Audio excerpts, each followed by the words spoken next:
Mr. Skelly. Mr. Skelly. Okay. Lagyan natin siya ng candies. Diba?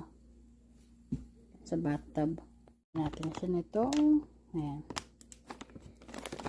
Para sumaya sila. Padala ko kay asawa ko sa office.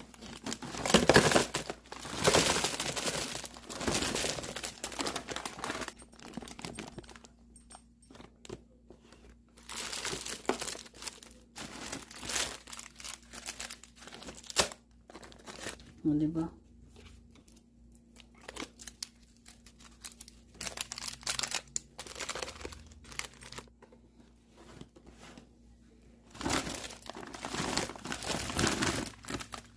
O, diba guys? Dollar Tree lang tong bucket.